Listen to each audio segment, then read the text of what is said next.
ଜୟ ଜଗନ୍ନାଥ। ମୁଁ ଜ୍ୟୋତିର୍ବିଦ ଶ୍ରୀ ନରେନ୍ଦ୍ର ଭୋଳ। ଆମର ଏହି ରାଶି ନକ୍ଷତ୍ର କାର୍ଯ୍ୟକ୍ରମର ସମସ୍ତ ଦର୍ଶକମାନଙ୍କୁ ଶୁଭେଚ୍ଛା ଶୁଭକାମନା। ଆଜି ମାର୍ଚ୍ଚ 15 ତାରିଖ ଶନିବାର, ଚୈତ୍ର କୃଷ୍ଣ ପ୍ରତିପଦା। ହସ୍ତା ନକ୍ଷତ୍ର କନ୍ୟା ରାଶିରେ ଚନ୍ଦ୍ର, ମୀନ ରାଶିରେ ରବି। ଆସନ୍ତୁ ଜାଣିବା ଆଜି ଦିନଟି ଆପଣମାନଙ୍କର କିପରି କଟିବ। ମେଷ ରାଶି, ଏହି ରାଶିମାନଙ୍କ ପାଇଁ ଆଜି ଦିନଟି ମଙ୍ଗଳମୟ ହେବ। କାର୍ଯ୍ୟ ସିଦ୍ଧି ହେବ, ଯାତ୍ରାରେ ସଫଳ ହେବେ, ପରିବାରରେ ସୁଖ ଶାନ୍ତି ବଜାୟ ରହିବ, ଶତ୍ରୁ ଆଜି ପରାସ୍ତ ହେବେ, ବାଣିଜ୍ୟରେ ବୃଦ୍ଧି, ଧନ ଲାଭ, ବନ୍ଧୁ ମିଳନ, ସୁସ୍ୱାଦୁ ଭୋଜନ ଲାଭ, ମନବାଞ୍ଛିତ ଦ୍ରବ୍ୟ ପ୍ରାପ୍ତ ହେବେ। ଦିନଟି ହସ ଖୁସିରେ ଅତିବାହିତ ହେବ। ଆଜି ଆପଣ 100% ପରିଶ୍ରମ କରୁଛନ୍ତି, 70% ଫଳ ପାଇବେ। ତାପରେ ଆସିବା ବୃଷ ରାଶି। ଏହି ରାଶିମାନଙ୍କ ପାଇଁ ଆଜି ଦିନଟି ମଙ୍ଗଳମୟ ହେବ ନାହିଁ। କାର୍ଯ୍ୟହାନି, ଯାତ୍ରାରେ ବିଫଳ, ଶାରୀରିକ ପୀଡ଼ା ପାଇବେ, ମାନସିକ ଦୁଶ୍ଚିନ୍ତାରେ ଦିନଟି କଟିପାରେ, ପରିବାରରେ ଅଶାନ୍ତି, ମନୋମାଳିନ୍ୟ,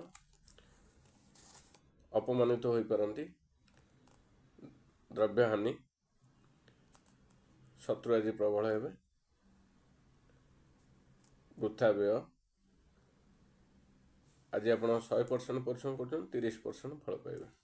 ତାପରେ ଆସିବା ମିଥୁନ ରାଶି। ଏହି ରାଶିମାନଙ୍କ ପାଇଁ ଆଜି ଦିନଟି ମଙ୍ଗଳମୟ ହେବ, କାର୍ଯ୍ୟ ସିଦ୍ଧି ହେବ, ଯାତ୍ରାରେ ସଫଳ ହେବେ, ପରିବାରରେ ସୁଖ ଶାନ୍ତି ବଜାୟ ରହିବ, ଶତ୍ରୁ ଆଜି ପରାସ୍ତ ହେବେ, ବାଣିଜ୍ୟରେ ବୃଦ୍ଧି, ଧନ ଲାଭ, ବନ୍ଧୁ ମିଳନ, ସୁସ୍ୱାଦୁ ଭୋଜନ ଲାଭ, ମନବାଞ୍ଛିତ ଦ୍ରବ୍ୟ ପ୍ରାପ୍ତ ହେବେ। ଆଜି ଆପଣ 100% ପରିଶ୍ରମ କରୁଛନ୍ତି, 60% ଫଳ ପାଇବେ।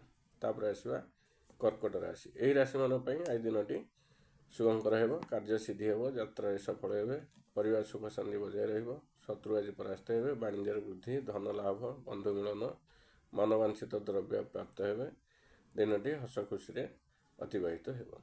ଆଜି ଆପଣ 100% ପରିଶ୍ରମ କରୁଛନ୍ତି, 70% ଫଳ ପାଇବେ।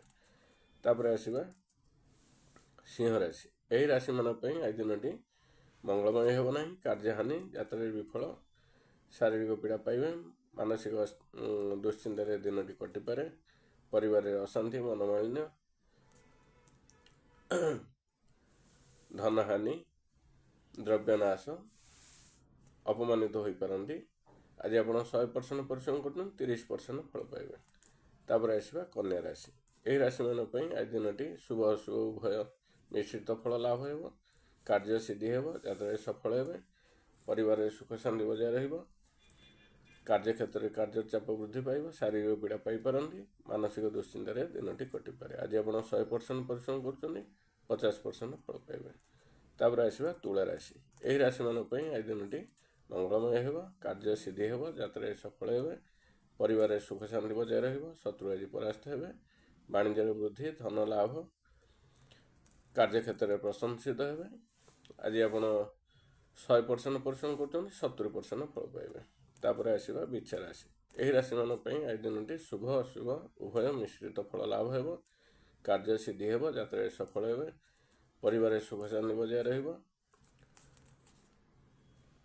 କାର୍ଯ୍ୟକ୍ଷେତ୍ରରେ କାର୍ଯ୍ୟ ଚାପ ବୃଦ୍ଧି ପାଇବ, ଶାରୀରିକ ପୀଡ଼ା ପାଇପାରନ୍ତି, ମାନସିକ ଦୁଶ୍ଚିନ୍ତାରେ ଦିନଟି କଟିପାରେ। ଆଜି ଆପଣ 100% ପରିଶ୍ରମ କରୁଛନ୍ତି, 50% ଫଳ ପାଇବେ।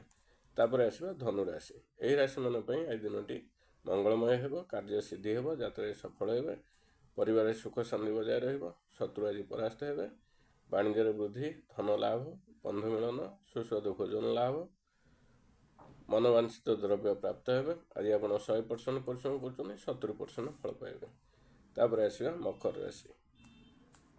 ଏହି ରାଶିମାନଙ୍କ ପାଇଁ ଆଜି ଦିନଟି ମଙ୍ଗଳମୟ ହେବ, କାର୍ଯ୍ୟ ସିଦ୍ଧି ହେବ, ଯାତ୍ରାରେ ସଫଳ ହେବେ, ପରିବାରରେ ସୁଖ ଶାନ୍ତି ବଜାୟ ରହିବ, ଶତ୍ରୁ ଆଜି ପରାସ୍ତ ହେବେ, ବାଣିଜ୍ୟରେ ବୃଦ୍ଧି, ଧନ ଲାଭ, ବନ୍ଧୁ ମିଳନ, ସୁସ୍ୱାଦୁ ଭୋଜନ ଲାଭ, ମନବାଞ୍ଛିତ ଦ୍ରବ୍ୟ ପ୍ରାପ୍ତ ହେବେ, କାର୍ଯ୍ୟକ୍ଷେତ୍ରରେ ପ୍ରଶଂସିତ ହୋଇପାରନ୍ତି। ଆଜି ଆପଣ 100% ପରିଶ୍ରମ କରୁଛନ୍ତି, 70% ଫଳ ପାଇବେ। ତାପରେ ଆସିବା କୁମ୍ଭ ରାଶି। ଏହି ରାଶିମାନଙ୍କ ପାଇଁ ଆଜି ଦିନଟି ଶୁଭ ଅଶୁଭ ଉଭୟ ମିଶ୍ରିତ ଫଳ ଲାଭ ହେବ, କାର୍ଯ୍ୟ ସିଦ୍ଧି ହେବ, ଯାତ୍ରାରେ ସଫଳ ହେବେ, ପରିବାରରେ ସୁଖ ଶାନ୍ତି ବଜାୟ ରହିବ, କାର୍ଯ୍ୟକ୍ଷେତ୍ରରେ କାର୍ଯ୍ୟ ଚାପ ବୃଦ୍ଧି ପାଇବ, ଶାରୀରିକ ପୀଡ଼ା ପାଇପାରନ୍ତି, ମାନସିକ ଦୁଶ୍ଚିନ୍ତାରେ ଦିନଟି କଟିପାରେ। ଆଜି ଆପଣ 100% ପରିଶ୍ରମ କରୁଛନ୍ତି, 40% ଫଳ ପାଇବେ। ତାପରେ ଆସିବା ମୀନ ରାଶି। ଏହି ରାଶିମାନଙ୍କ ପାଇଁ ଆଜି ଦିନଟି ଶୁଭଙ୍କର ହେବ ନାହିଁ। କାର୍ଯ୍ୟହାନି, ଯାତ୍ରାରେ ବିଫଳ, ଶାରୀରିକ ପୀଡ଼ା ପାଇବେ, ମାନସିକ ଦୁଶ୍ଚିନ୍ତାରେ ଦିନଟି କଟିପାରେ, ଦ୍ରବ୍ୟନାଶ, ଧନହାନି, ବାଣିଜ୍ୟରେ ହାନି, ଶତ୍ରୁ ଆଜି ପୀଡ଼ା ଦେବେ। ଆଜି ଆପଣ 100% ପରିଶ୍ରମ କରୁଛନ୍ତି, 30% ଫଳ ପାଇବେ। ଆମର ରାଶି ନକ୍ଷତ୍ର କାର୍ଯ୍ୟକ୍ରମଟି ଏଇଠି ଶେଷ ହେଲା। ଶେଷରେ କହି ରଖୁଛି, ଆଜି ପାଣି କଖାରୁ ଖାଇବା ନିଷେଧ। ଜୟ ଜଗନ୍ନାଥ।